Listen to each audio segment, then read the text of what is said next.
Welcome to Downeyville. Downeyville, population 5,000. 5,000 unemployed state workers because Representative Keith Downey wants to lay off 5,000 state workers and the services that we deliver. Are we going to stand for that? No! Welcome to Downeyville. Do you enjoy it here? No! Downeyville is the kind of place that turns its back on the poor, on the sick, on the children, on the elderly. You want to see something even worse than this shutdown? All you have to do is look at the Republican budget proposal. That's right. Senator Linda Runback and her colleagues want to eliminate completely state aid to St. Paul, Minneapolis, and Duluth. If they succeed, their plan would leave us with closed libraries, locked rec centers, fewer police and firefighters, and even higher property taxes than we're already paying today. 12 chambers of commerce around our state, and mayors across the entire state of Minnesota who say this program has worked for 40 years, don't cut it, keep it moving, keep it serving the people of Minnesota. Senator Koch and Speaker Zellers, how do you sleep at night knowing that the Minnesota you envision will not help low-income families escape poverty, but create a permanent lower class that drives Minnesotans currently in the middle class to the lower class?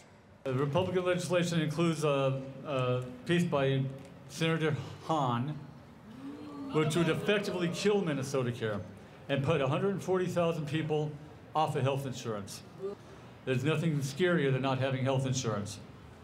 It's an immoral abomination that Senator Hahn would put legislation forth that will take needed health care away from that many Minnesotans. That's right. They're not going to quit getting sick. They're not going to quit needing medical services. What's going to happen? They're going to end up going to the emergency room. Costs are going to skyrocket.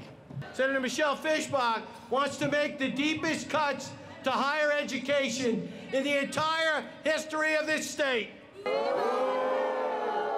Today, it's more important than ever that kids get a college education, whether it's at a technical college, a community college, or a four-year university. It's impossible to get a good job without some higher education.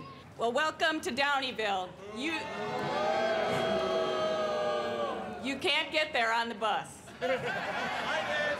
It's a place where Representative Beard and his allies turn their back on workers, students, and seniors who depend on the bus to get to work, to school, and to medical appointments. Transit riders would pay more for less service in Downeyville, and thousands of people wouldn't have a way to get to work or to avoid the high cost of gas. Our industry has suffered Depression-era unemployment for well into 3 years.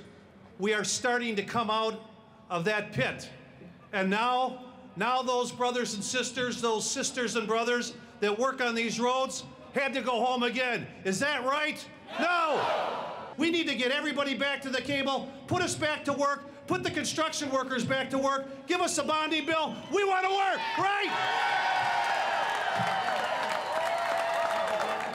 This is a place where Representative Steve Drazkowski would replace me, a human caregiver, with a baby monitor.